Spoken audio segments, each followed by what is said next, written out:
Good day mga ka-sounds, welcome back na naman sa ating panibagong video ngayon. Sa mga hindi pa nakakilala sa atin, ako pala si Henry.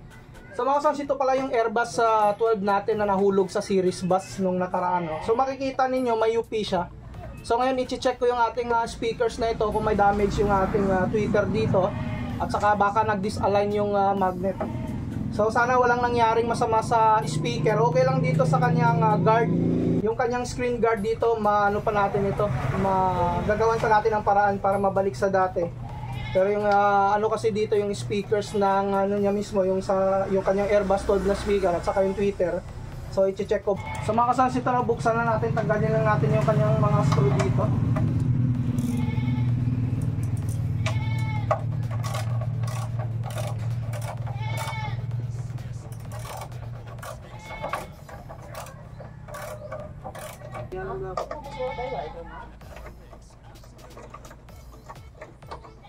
Ano ba siya?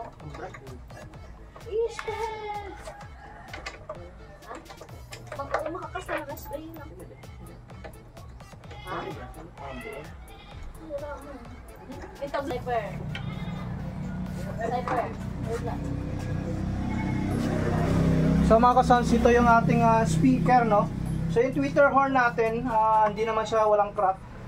So yung speaker lang natin dito, so i-check natin baka nag-disalign yung ating magnet dito. So mga idol, ito yung ating mga speakers, mabuti lang walang damage, no. Ayan, bali-mali kabuk lang.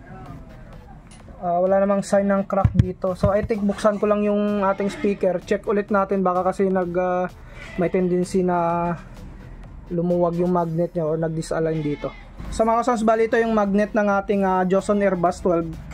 Mabuti lang walang damage yung ating speakers dito. So ayan, yung ating tweeter naman is hindi na lang natin bubuksan, okay naman yung tweeter niya. So sa magnet kasi okay naman siya, so yung ating tweeter is okay din.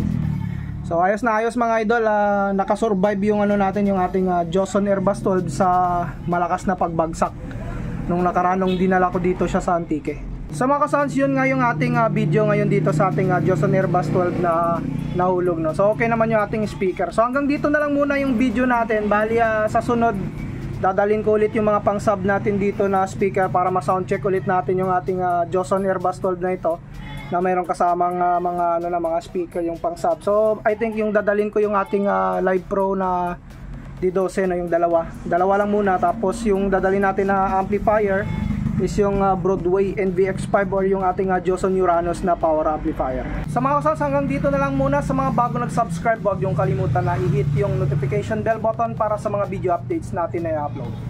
Maraming salamat mga kasounds.